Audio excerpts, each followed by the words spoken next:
各位观众朋友们，大家好，欢迎收看《赢家方程式》，我是谢志。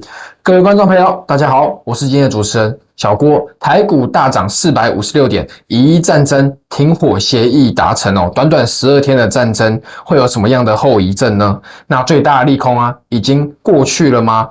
股市准备直线喷出吗？怎么看？马上请教小谢老师。的确哦，这个最大的利空已经算是过了，也就是在这个对伊朗的核设施的打击之后呢，伊朗怎么样来去反制，怎么样来去报复这样子的对核设施的打击的情况哦。那当然，川普是先放话说，以色列跟伊朗会停战嘛。那伊朗的外交部长又说，没有这回事哦，没有这回事的情况。那基本上还是一样，循着一样的情况，就是说，伊朗对外的口径通常会比较强硬一点，所以说呢，单纯看伊朗的这个对外的这个讲话的这个态度的话呢，是会只解读到比较强硬的。那的确有可能是已经有一定程度的这个谈判的一个状况发生啊，只是最后呢，可能还没有完全的谈完，还没有完全的妥协，所以的确可能这个冲突的风险啊，就是以色列跟伊朗，甚至伊朗跟美国的整体的这个冲突的风险有在下降，所以啊，也可以看到这个油价期货啊，原油期货价格也有下跌的一个情况，也就是说，大家认为说，真正把这个荷默兹海峡封锁的风险也跟着有所下滑了。那这个对股市来说当然很好，就是说，既可以延缓或者是降低伊朗核武的发展速度，然后呢，中东的战争又没有怎么样，战事又没有越演越烈，相对呢可能慢慢的怎么样缓和下来，那这就最好的情况。那另外当然也一样要关注到这个联准会里面越来越多的人的态度开始转变，也就是说他们表达说，看起来啊这个关税对于物价的影响有可能没有这么大，就是没有大家原本想的这么大，那这是一件好事情，也就代表说原本的这个降息的速度有可能会提高哦，就是会变得更快一点点。今年呢的降息可能会稍微的提早一点的情况，甚至呢降的次数也有可能增加。那这个呢，当然对股市下半年来说也是一件好事哦。所以今天啦，台股是大涨的，台股是大涨，我们可以看到。量能增加到大概4000亿，然后呢，涨跌大概在900比90哦。那 OTC 也是一样，2个百分点，然后也上了1000亿的这个成交值的一个状况。那台积电呢，当然是怎么样？台积电也是相同的嘛。台积电呢，又从这个月线附近啊，又弹起来，对不对？又弹起来，站回5日跟10日线之上，回到什么？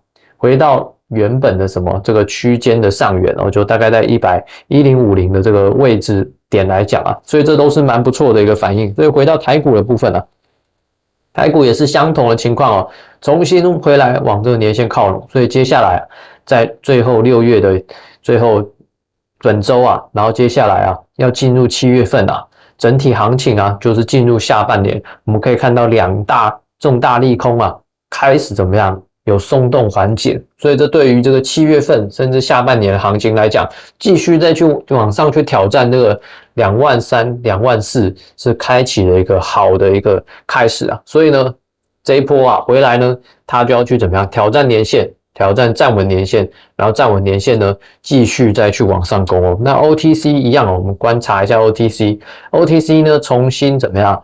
回来站到这个短期均线这个部分哦，那它接下来的情况就是会朝这个半年线去慢慢的收复这个半年线，然后下一个就是年线。那基本上呢，如果行情呢开始在7月份好转起来的话，那 OTC 很快的也会来跟上哦 ，OTC 很快的也会来跟上这个半年线跟年线的情况。那基本上啊，这大概是7月份可以预期到的一个整体的发展的状况。那今天啊，上涨的家数非常多，像是汉唐啊、竹升啊这些台积电的设备股啊，都是一个大涨的状况哦。那选股要以这方向来选吗？对，那今天汉唐啊是大涨，然后呢续创新高的一个情况啊。那基本上啊，你会发现我汉唐就是在标股获利债的时候，很早以前就跟你讲，都在这个上涨以前啊，都在这个5月中上涨以前就已经提前来告诉各位了。那为什么？后来证实汉唐也确实是可以涨那么多，原因很简单啦，因为我那时候是不是就有说了，汉唐如果你去观察它跟台积电这个亦步亦趋的这个建厂啊，就是说台积电到哪里建厂，到台湾的什么地方，到美国，到德国，那汉唐呢，它就怎么样，赶快的跟上啊，就是赶快的跟上，所以呢，代表说啊，台积电要建什么，汉唐呢就是紧密的合作哦，所以台积电建的越多，这个汉唐可能怎么样，它就会有很多的合作机会会出现嘛，所以呢，那时候也说了，它的在手订单其实也是很多的哦，那很多是从台积电这个地方拿到的，那你就可以发现，确实怎么样？5月中旬之后呢，它就开启了一波涨势嘛。那目前最高来到645块，所以啊，还是一样，就是说这个我的操盘心法在强调的东西还是一样哦。就是说呢，你看，如果你把这3个重点、最大重点抓起来，然后呢，你把这3个重点，选出来的越好的情况，那是不是大大的提高最后投资的绩效？那精英中的精英，我也讲过了嘛，对不对？比如说刚刚讲到了，你会发现台积电到哪，汉唐呢就是紧密的一个合作关系，不管是呢台湾的各处，或者是美国，甚至是德国，它都有怎么样？它都有跟着一起去哦。那另外呢，未来的爆发力，这个当然就又要回到整个产业的趋势嘛。那就这个部分，当然是台积电的这个设厂的一个速度的问题嘛，那这个部分当然也是一样，台积电不管是在台湾接下来的新的进入埃米的这些新厂，还有什么持续增加的 CoWoS， 而且 CoWoS 还会有进阶的版本的厂，这些都是没有改变的嘛。那美国部分一样哦，这个加大投资的力度，再加上之前是不是美国可能有考虑说把这个半导体在美国投资的部分做一个什么税收的一个抵免哦。那如果真的提高这个抵免额度，其实你台积电可能怎么样，在美国投资会更快，然后可能会增加，所以这个都可能是什么后续的新的这个利多哦。那均线神秘螺旋也是一样，同样道理，就是说是要看说，它到底有没有机会嘛？所以当初我在讲的时候，汉唐也是一样，怎么样，在这个均线神秘螺旋里面，就是说它并不是什么，它并不是一个涨上去的状态，那这个你才有机会去把握嘛，这是涨上去的状态，而它当初是在相对怎么样，在均线神秘螺旋里面，只是等着什么，等到时间成熟之后，它就怎么样，它就涨上来了。所以一样，那像是呢，另外的这个6739也是一样的意思哦，竹升也是同样的道理，竹升科技也是同样的道理，他们都是受惠什么？都是受惠半导体嘛，也就是说，竹升它是半导体里面这些自动化，然后远端控制这一类型的，那这个部分呢，也算是什么？蛮重要的东西啊，因为接下来怎么样？接下来设厂它一定会跟着成长之外，你一定会有这些自动化、智能化，甚至远端控制。也就是说呢，半导体厂里面可能会越来怎么样？越复杂，越来越先进。那你可以远端，又可以自动化，甚至智能化，这个对于半导体厂可能它的良率还有整体的成本，都是会有帮助的哦。所以这个当然是像以竹升来讲，它就会受惠这个。所以其实回来都一样的，就是围绕在你会发现，都围绕在台积电，对不对？的整体的这个加速的成长啊，就是尤其在产物的这个部分。所以这就是未来的爆发力的部分嘛。未来的爆发力，那一样，如果你可以抓好什么，像我一样抓好均线神秘螺旋，趁它什么还没有反映这个利多嘛，就是说你还有安全，而且呢有机会大获利的地方，你去介入的话，那是不是代表说你可能可以收获很好的结果？所以同样的道理嘛，同样的道理也一样嘛。比如说像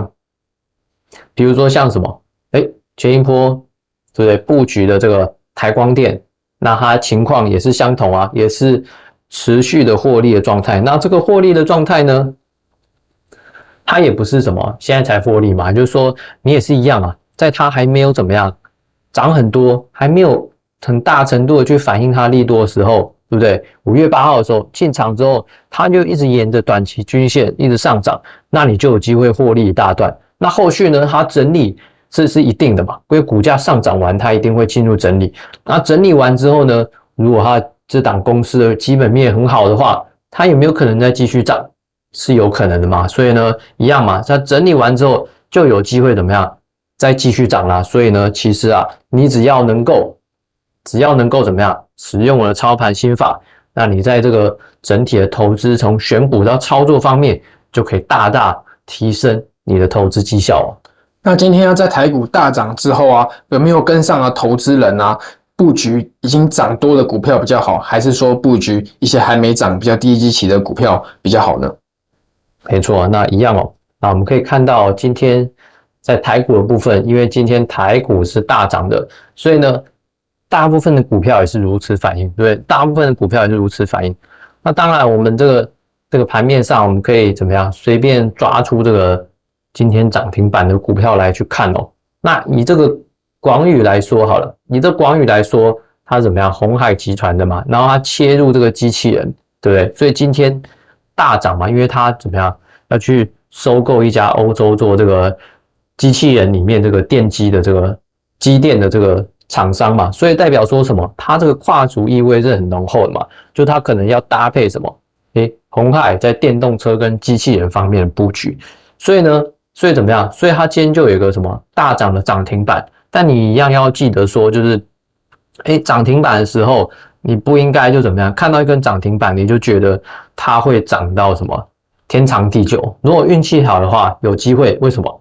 如果呢大盘一直表现很好，你又刚好买到一档很好股票，那有机会。但如果不是的话呢，你应该去看什么？去看它整个发展跟什么？像我提到的嘛，像我这个操盘心法讲到的嘛，精英重金，你去对比嘛，对比同样发展机器人的，发展这些马达还有线束的这些厂商，你要去做对比，对不对？然后你要去比说什么未来爆发力，比如说，特斯拉要做机器人，但是它现在是什么？它现在是先推出它的 Robotaxi 嘛，正式的上路嘛，所以你要考量到它的什么整个进展的一个什么速度，还有这个市场放大的一个情况嘛。所以呢，整体来说就不能纯粹的看到涨停板你就决定什么，决定就跳进去。那其他呢，个别的股票也是类似的情况，比如说，为什么环宇上权今天又涨停板了？那代表的是什么？这是一个产业的问题嘛，就是说，如果这个产业后面呢，整体发展的很好，比如说今年这个光通讯，相关厂商有些营收还是继续增长，所以就代表说什么？产业的表现是还不错的，所以整体总合起来是一样的嘛，是一样的。我们可以回到刚刚的举例好了，假设以这个台光电来讲，涨高起来的时候呢，你当然就不需要急着去追嘛，但是呢，机会一定会出现嘛，就是当初它在起涨之前一定会有机会，那要怎么样来去把握这个机会？这就是我操盘心法在讲的嘛，对不对？从选股开始一直到技术面，怎么样去判读说，我的布局点是好不好的？那这个我的操盘心法，你看这3点已经把它统合起来。那当然，如果你不清楚的人也没有关系，因为这个操盘心法我会使用嘛，对不对？我会使用。那投资准则的话也是一样，就是我在强调，你会发现什么？你会发现股票有些人他会买很多，买很多之后呢，你会发现怎么样？它损益表里面很多股票很多，然后大部分都是什么？大部分都卡住了嘛，是不是这样？大部分都卡住了，那它可能在什么情况？它可能在大盘很好的时候，它又没事了。但是呢，一旦遇到比如说对等关税，一旦遇到一些股灾，哇，全部的股票都怎么样？卡得死死的。所以一定要记得从选股开始的时候，我就是怎么样？集中火力，然后呢，专精在什么？真正有机会、有潜力的优质的股票里面，那提升什么？提升整体的什么集中效果嘛？积极操作也是一样，其实也同样道理嘛。那我常常讲过，为什么你有些股票大赚了，最后呢，却还是赔钱呢？这就是一个什么？你怎么样把赚的钱留下来，然后持续的累积，那这个才会有什么？才会有效果啊！这就是长期投资所要达到的效果。那所以我用我的操盘心法开始布局新的股票。那如果呢，你想要跟这个台光电一样复制这样的走势，然后呢，提前在它反应利多以前就先开始布局的话，赶快加入我的 LINE 哦。我们明天同一个时间再见，拜拜。